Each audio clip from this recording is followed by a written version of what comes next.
साथियों नमस्कार।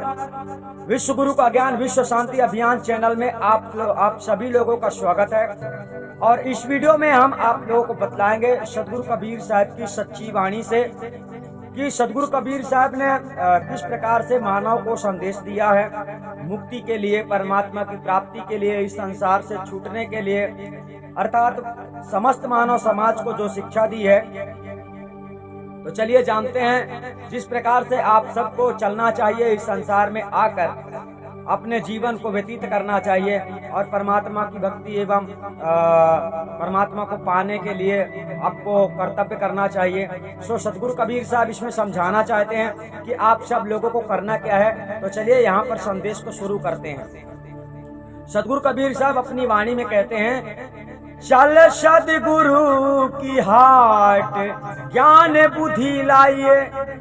सबसे पहला शब्द कहता है चल सतगुरु की हाट ज्ञान बुद्धि लाइए।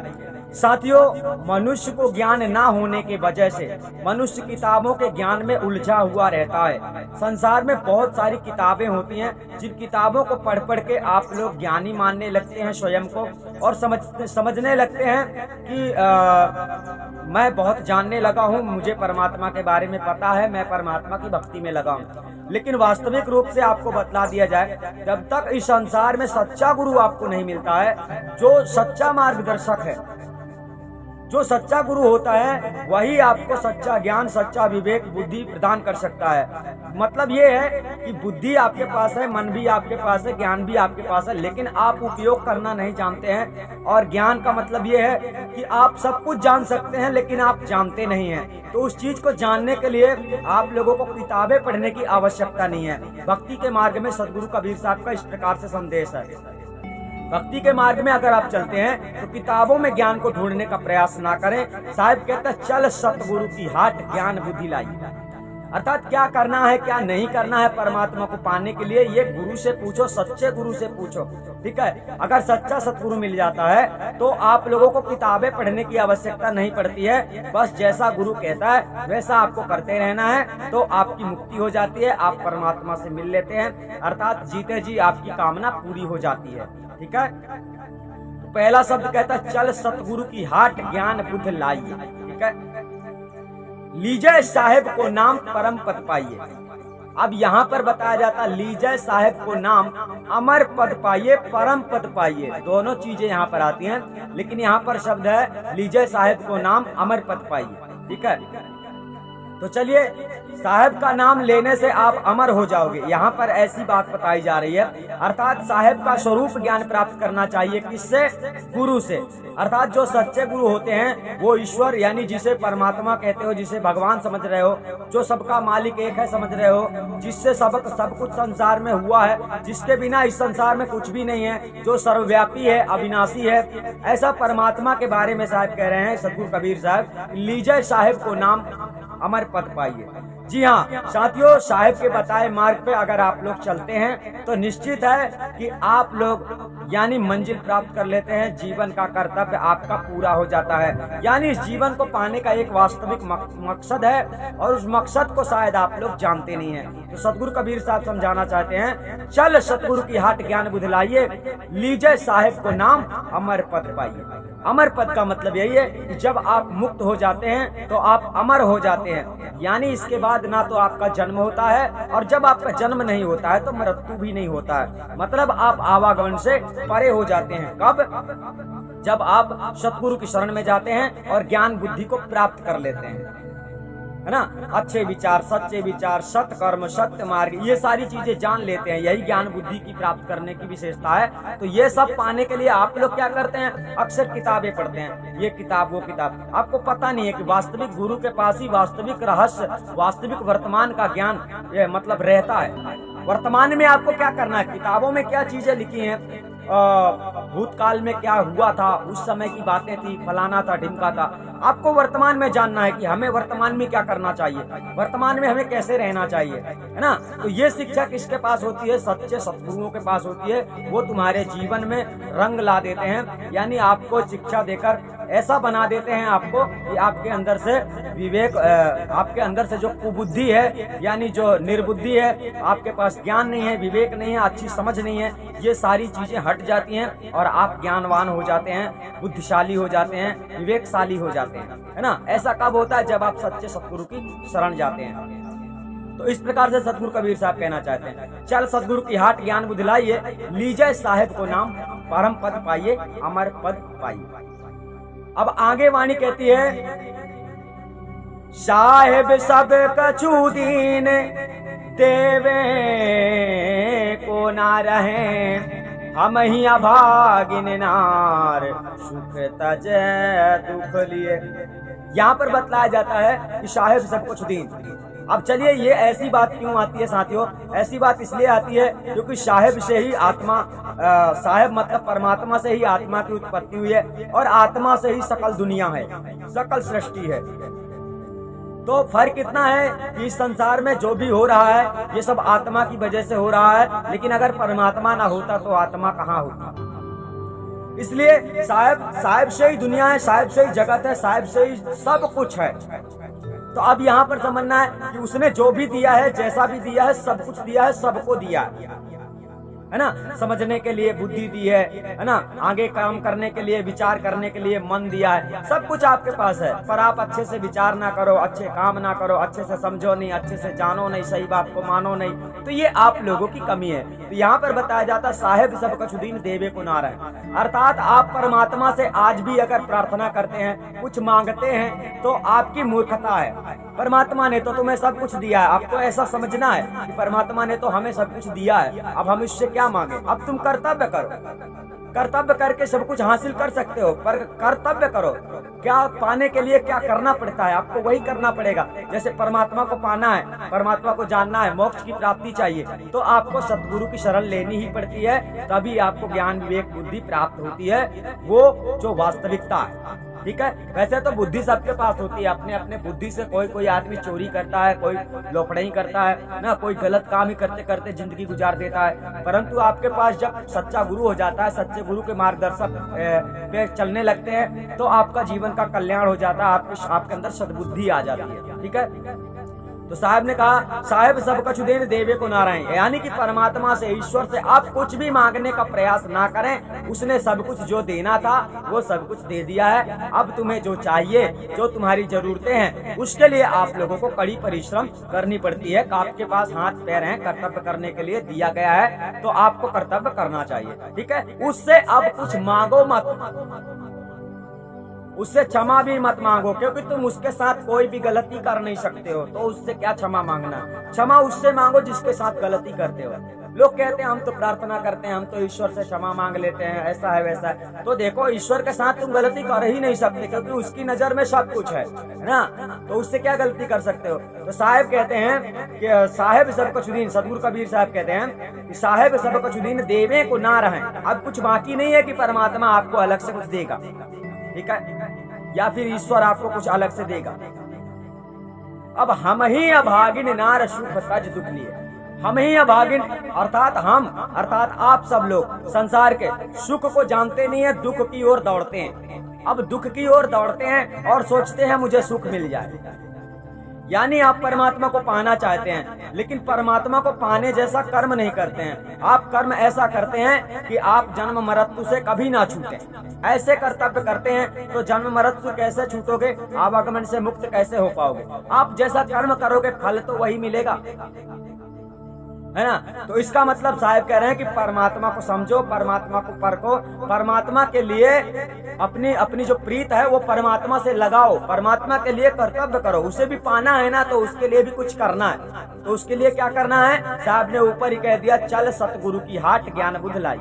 हाट मतलब बाजार होता है, ठीक है, लेकिन यहाँ पर आपको समझना है कि सतगुरु आपको बनाना है। सीधी सी बात, सतगुरु आपने बना लिया तो आप मतलब कि हाट में ही खड़े हैं, बाजार में ही खड़े हैं, सौदा कर रहे हैं, और आपको धीरे धीरे से गुरु जो होते हैं, सतगुरु जो होते हैं, अपनी ज्ञान रूपी सौदा दे देकर आप लोगों को ज्ञानवान कर देते हैं, आवागमन से मुक्त कर देते हैं, ऐसा ज्ञान देते हैं ना।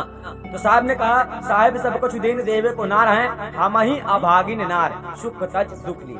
अर्थात आप लोगों को सुख क्या, आप लोगों का सुख क्या है, इस जीवन का सुख क्या है, ये आप लोग भूल चुके हैं।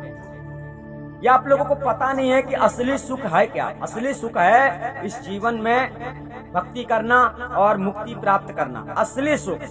बाकी सुख संसार के क्षणिक हैं। कुछ समय तक गाड़ी में चढ़ोगे, कुछ समय तक सेठ बन के रहोगे, कुछ समय तक मजे करोगे, कुछ समय तक आनंद करोगे। ये सब कुछ क्या है, क्षणिक आनंद है जब तक इस संसार में हो। और जब इस संसार से छूटते हो, अगर भक्ति नहीं की, मुक्ति का जतन नहीं किया, तो होता क्या है कि आपको 84 में जाना पड़ता है। 84 लक्ष्य योनियों में अन्य शरीर को धारण करके नाना प्रकार की पीड़ा कष्ट उठाने पड़ते हैं, है ना। ऐसा कब होता है, जब आप सुख के लिए, सुख प्राप्त करने के लिए आपने ऐसा कर्तव्य भी नहीं किया, है ना। आप आग में बैठोगे तो जलोगे ही ना। इसी प्रकार से आपको सुख, आपका सुख जो है, मनुष्य का तन पाया है तो सुख किसमें है, परमात्मा में लगन होगी। परमात्मा की प्राप्ति करना चाहते होगे तो परमात्मा के लिए कर्म करोगे। कर्म तो आपको करना ही है, चाहे रोटी के लिए करो, चाहे बीबी बच्चों के लिए करो, चाहे दुनिया वालों के लिए करो, चाहे संसार के लिए करो, चाहे परमात्मा को पाने के लिए करो, चाहे खुद के लिए करो। कर्म तो करना ही है ना।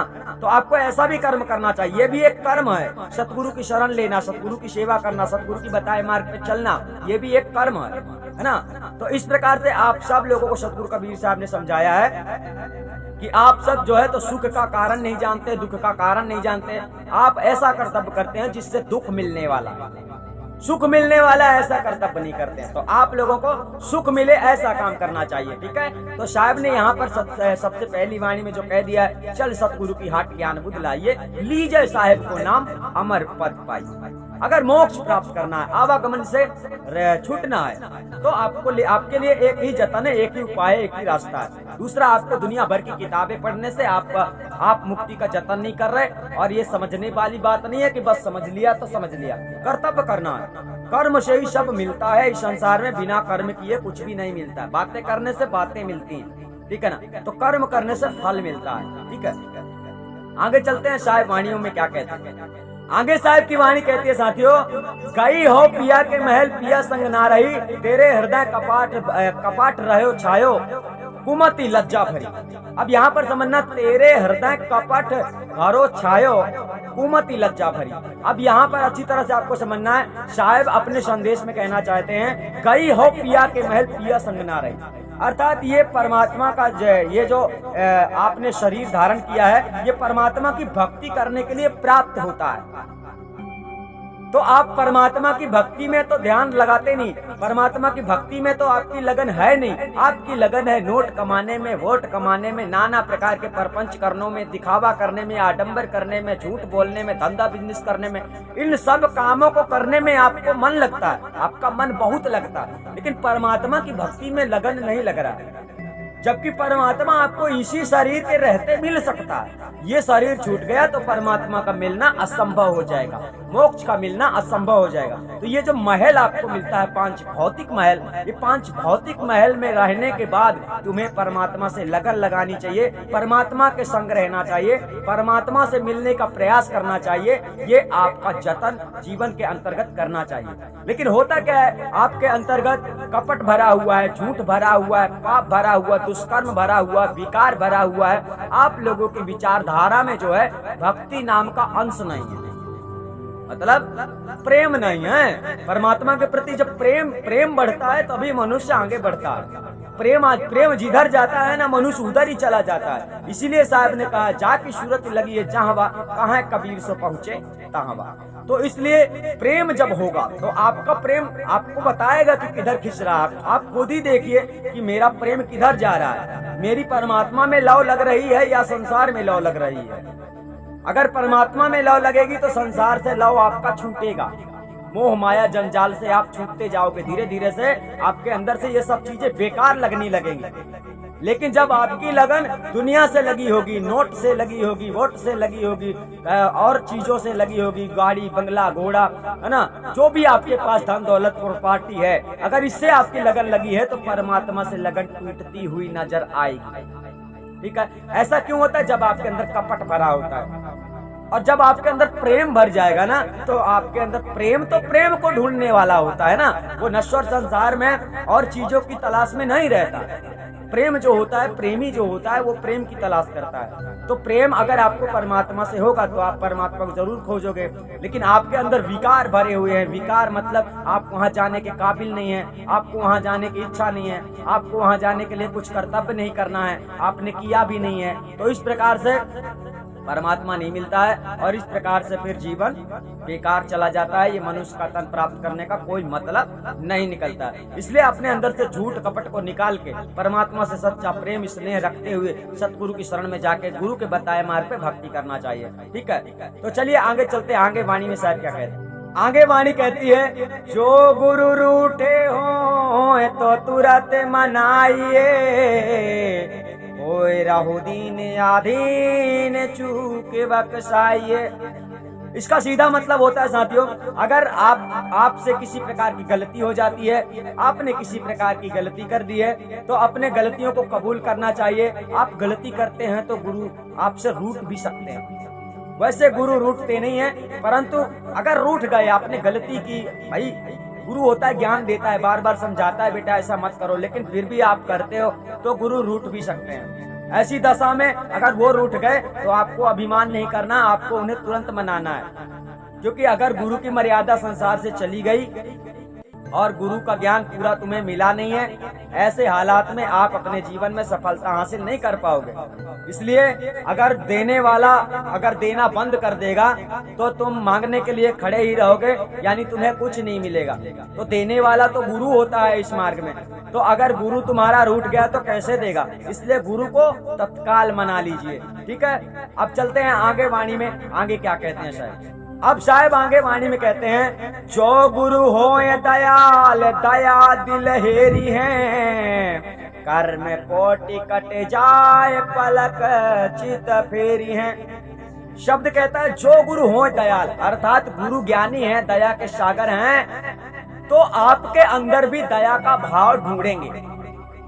ठीक है, दया का भाव क्या है साथियों? दया का भाव परमार्थ शब्द में आता है। परमार्थ की सत्ता में इसकी बात कही जाती है। परमार्थ की परिभाषा दया का शब्द है। ठीक है, दया मतलब देना होता है। तो गुरु जो होता है ज्ञान, आपको ज्ञान देता है, और आप गुरु की जब सेवा करते हैं, जो भी देते हैं गुरु को, ये आपके देने वाली दया का नाम है। और जो गुरु ज्ञान देता है, वो ज्ञान जो है गुरु का दया का नाम है। जो गुरु हो दयाल दया दिल हेरी है। ठीक है, आपके अंदर में भी वो चीज होना चाहिए। जैसे आप कुछ प्राप्त करना चाहते हैं तो आपके अंदर भी कुछ देने की हैसियत होनी चाहिए। आपको ऐसा नहीं सोचना चाहिए कि मुझे सब कुछ फोकट में ही मिलता रहे। तो ऐसा तो हर आदमी चाहता है, ऐसा होता नहीं है। आप जब कुछ देते हो तभी आपको कुछ मिलता है। ठीक है ना? तो अब यहाँ पर साहब कह रहे हैं कि जो गुरु हो दयाल दया दिल हेरी है, और कर्म कोटि कट जाए पलक चित फेरी है। अब यहाँ पर समझ लीजिए, गुरु की कृपा हो जाए, गुरु की अनुकंपा हो जाए, गुरु अगर चाहे तुम्हें तुरंत आत्मज्ञान करवा के इस संसार से आवागमन से मुक्त कर सकता है। तत्काल पलक चित फेरिए, मतलब आपके ऊपर एक बार गुरु ने अगर विश्वास कर लिया ना कि ये बंदा सही है, ये मेरे इशारे पे चलेगा, ये गलती नहीं करेगा, ये गलत मार्ग पे नहीं चलेगा, सत्य मार्ग पे ये चल पाएगा, ये पीछे नहीं हटेगा। इस प्रकार से जब अपना आपका दृढ़ संकल्प गुरु देख लेता है, ऐसी अवस्था में आपके ऊपर विश्वास करके अपना चित्त पलक चित फेरिए, मतलब पलक झपकते ही आपको आत्मा परमात्मा का स्वरूप ज्ञान करवा देते हैं, और इसके बाद आप मुक्ति का अनुभव करने लगते हैं और आपको मुक्ति हो जाती है। आत्मज्ञान हो गया, इसका मतलब है कि आपको मुक्ति होना ही है। ठीक है, क्योंकि आत्मज्ञान जब आपको होगा, आत्मा के बाद में आपको परमात्मा स्वरूप का ज्ञान होने लगेगा। आप सत्य मार्ग को नहीं छोड़ोगे तो, ठीक है, सत्य मार्ग को छोड़ दोगे तो सब बेकार हो जाएगा, आत्मज्ञान हो जाए चाहे कुछ भी हो जाए। तो सत्य मार्ग पे जब आप चल पड़ते हो, चलने लगते हो, तभी गुरु आपके ऊपर प्रसन्न होते हैं। ठीक है, तभी आपको आत्मज्ञान करवाते हैं। तो इस प्रकार से सतगुरु कबीर साहब कहते हैं। चलिए आगे समझते हैं वाणी में क्या कहते हैं। आगे साहब वाणी में कहते हैं, भला बना संजोग प्रेम का चोलेना, तन मन अर्पो शीस साहेब हंस बोलेना। अब यहाँ पर सतगुरु कबीर साहब कहना चाहते हैं, भला बना संजोग प्रेम का चोलेना, ये परमात्मा को पाने के लिए ये जो चोला आपने पाया है, शरीर रूपी जो तन पाया है, जो पंच भौतिक शरीर पाया है, ये प्रेम रूपी धन है और इसमें जो है तुम्हें प्रेम मिल सकता है। इसलिए इसमें तुम्हें प्रेम रखना चाहिए। अपने हृदय में सबके लिए प्रेम रखो। अज्ञानी लोग हैं जो कहते हैं हम हिंदू, हम मुसलमान, वो फलाना, मुसलमान ऐसे होते हैं, हिंदू ऐसे होते हैं। ज्ञानी लोगों के अंदर ऐसा विचार नहीं होता। ज्ञानी लोग सबके प्रति हृदय में प्रेम रखते हैं। कोई भी हो, प्रेम मतलब प्रेम, तो हृदय में प्रेम रखना चाहिए। इस प्रकार से जब प्रेम रखोगे तभी तो आपको प्रेम मिलेगा। आपके अंदर जो होगा वही तो आपको संसार में मिलेगा। आपके अंदर जो है, आप जैसा सोचते विचारते हैं वैसा ही तो काम करते हैं, फिर वैसा ही आपको फल मिलता है। लेकिन अगर आपके अंदर अच्छे विचार हैं, अच्छी सोच है, तो आप अच्छा करेंगे तो आपके साथ अच्छा होगा, है ना। तो भला बना संजोग, यानी बड़े नसीब से, बड़े किस्मत से और बड़े दुर्लभ, मतलब आपको ये अवसर मिलता है, एक मौका मिलता है, ये बहुत ही मतलब मुश्किल से प्राप्त होता है। भला बना संजोग प्रेम का चोलना, तन मन अर्पो शीश साहेब हंस बोल। इसका मतलब है कि सदगुरु कबीर साहब का जो संदेश है, सदगुरु कबीर साहब कहना चाहते हैं कि तन मन अर्पो शीश। अब यहाँ पर जो गुरु आपको ज्ञान देता है, जो गुरु आपको सत्य मार्ग पे चलाता है, आत्मा परमात्मा का स्वरूप ज्ञान करवाता है, ऐसे गुरु में आपको तन मन धन सब कुछ समर्पण करके उनके बताए मार्ग पे चलना चाहिए। ठीक है, सदगुरु कबीर साहब का ये सिद्धांत है। और साहिब बंदगी करना चाहिए। साहिब बंदगी ना, इसका मतलब है आपके मुख में हमेशा साहिब का नाम होना चाहिए, है ना। आपको साहिब की दुनिया में जाना है, साहिब के साथ रहना है, इस संसार में नहीं रहना है। इस संसार में बहुत पीड़ा है, कष्ट है, तकलीफ है, दुख है, आपको इस संसार से छूटना है। तो आप जब तक जीते हो, जब तक परमात्मा के दीवाने बन के रहो, संसार में हो, तो परमात्मा की भक्ति कर लो। जो दुनिया में लोग अनेक प्रकार के नाम मुंह में रखते हैं, तो आप लोग अपने मुंह में साहिब का नाम रखो, साहिब हंस बोलो, है ना। तो कबीर पंथ में ऐसा चलता है। कबीर पंथ में हर व्यक्ति साहिब बंदगी, सतनाम साहिब बंदगी, ऐसी बातें बोलता है। लेकिन समस्त संसार को साहिब यहाँ पर बतलाना चाहते हैं कि साहिब को पहले समझो, साहिब को पहले जानो, साहिब को मानो, साहिब को परखो। तो इस प्रकार से सदगुरु कबीर साहब ने जो है साथियों, संसार में सबको अच्छी शिक्षा दी है, गलत शिक्षा नहीं दी है। इस प्रकार से आप सब लोगों को अपने जीवन का कल्याण करने के लिए साहिब के ज्ञान को अपने हृदय में धारना चाहिए। ठीक है, अब चलिए जानते हैं आगे वाणी क्या कहती है। लास्ट की कड़ी कहती है, कहाँ कबीर विचार समुझी हृदय धरो, कहाँ कबीर विचार समुझी हृदय धरो, जुगन जुगन करो राज तो दुर्मति परिहरो। यहाँ पर ठीक से समझना, यहाँ पर शब्द क्या कह रहा, कहाँ कबीर विचार, हेरी हृदय धरो, समुझी हृदय धरो। अब कबीर विचार, साथियों कबीर का विचार संसार में देने वाले बहुत लोग हैं। कबीर के बारे में बहुत कुछ बोलते हैं और कबीर पंथ में भी लोग लोगों को भटकाते हैं। कबीर ने ऐसा बोला था, कबीर पर बहुत लोग भरोसा करते हैं, बहुत लोग विश्वास करते हैं। तो कबीर के नाम पर संसार में भी लोगों ने बहुत भ्रमित किया है। कबीर को जानने वाले, कबीर की भक्ति करने वाले भी बहुत भटक रहे हैं। आप लोग तो भटकेंगे ही अगर आप लोग कबीर साहब के बारे में नहीं जानते हैं। तो होता क्या है, साहब कहते हैं यहाँ पर, कहाँ है कबीर विचार। कबीर जी के विचारों को ढूंढकर, समझकर, उनका विचार कैसा था, कैसी उन्होंने शिक्षा दी है, उनके शिक्षा में चलकर आपको हृदय में उनके ज्ञान को रखना चाहिए। अपने जीवन को कबीर के विचारों पे ढाल देना चाहिए ताकि आपका जीवन सफल हो जाए, अर्थात आवागमन से आप मुक्त हो जाओ। मरने के पहले आपको आत्मा परमात्मा का स्वरूप ज्ञान प्राप्त हो जाए और इसके बाद जीवन का कल्याण हो जाए। जुगन जुगन करो राज तो दुर्मति परिहरो। अभी क्या है, आप दूसरे की राज सत्ता में रहते हैं। ये शरीर दूसरे का है, ये संसार दूसरे का है, यहाँ आप रह रहे हो, यहाँ आप किसी के मालिक नहीं है। 10,000 के मालिक हो गए तो कोई मालिक नहीं है, 5 करोड़ के मालिक हो गए तो कोई मालिक नहीं है ना। मान लो 10-15 फैक्ट्री है तुम्हारी तो कोई मालिक नहीं होगा। ये तो सब दूसरे का है, आज तुम्हारा है कल किसी और का होगा। तो साहब कहते हैं तुझे ऐसी राज सत्ता मिल जाएगा, जुगन जुगन करो राज तो दुर्मति परिहरो। अर्थात आपके अंदर से दुर्बुद्धि का विनाश हो जाए, अगर आपके अंदर से गलत विचार निकल जाए तो तुम जुग जुग राज करोगे। राज मतलब ये संसार छूट जाएगा और तुम स्वयं सत्ता परमात्मा सत्ता में जाकर स्थित हो जाओगे, जहाँ तुम्हारा कोई मालिक नहीं होगा, कोई तुम्हें ऑर्डर देने वाला नहीं होगा, कोई तुम्हें परमिशन देने वाला नहीं होगा, कोई तुम्हें परेशान करने वाला नहीं होगा, कोई तुम्हें जन्म देकर मारने वाला नहीं होगा, है ना। तो ऐसी राज सत्ता को आप कब प्राप्त कर पाएंगे? जब साहेब कबीर के वचनों को स्वीकार करके साहेब कबीर के ज्ञान में प्रवेश हो जाएंगे और अपने जीवन को संभाल ले।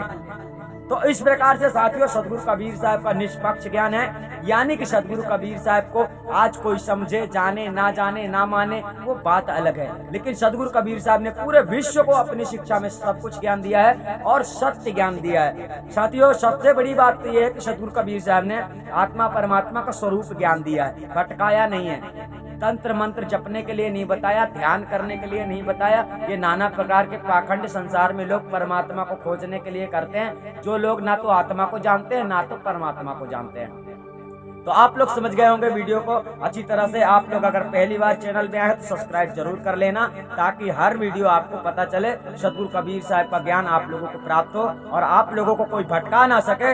इसलिए विश्व गुरु का ज्ञान विश्व शांति अभियान चैनल में रहो और दूसरों को भी भेज दो चैनल, ताकि वो लोग भी सब्सक्राइब करके इस चैनल के ज्ञान को समझे। और इस चैनल में जो है तो पूरे विश्व के ज्ञानियों का ज्ञान आने वाला है कि लोगों ने किस प्रकार से संसार के लोगों को भ्रमित किया, फिर वो चाहे किसी भी धर्म का आदमी हो, किसी भी ग्रंथ पुस्तक को पढ़ने वाला हो। देखो झूठ तो झूठ ही होता है। तो इस वीडियो में इतना ही, और हम आपसे फिर मिलेंगे। तब तक के लिए साथियों धन्यवाद। आप सब अपना ख्याल रखें।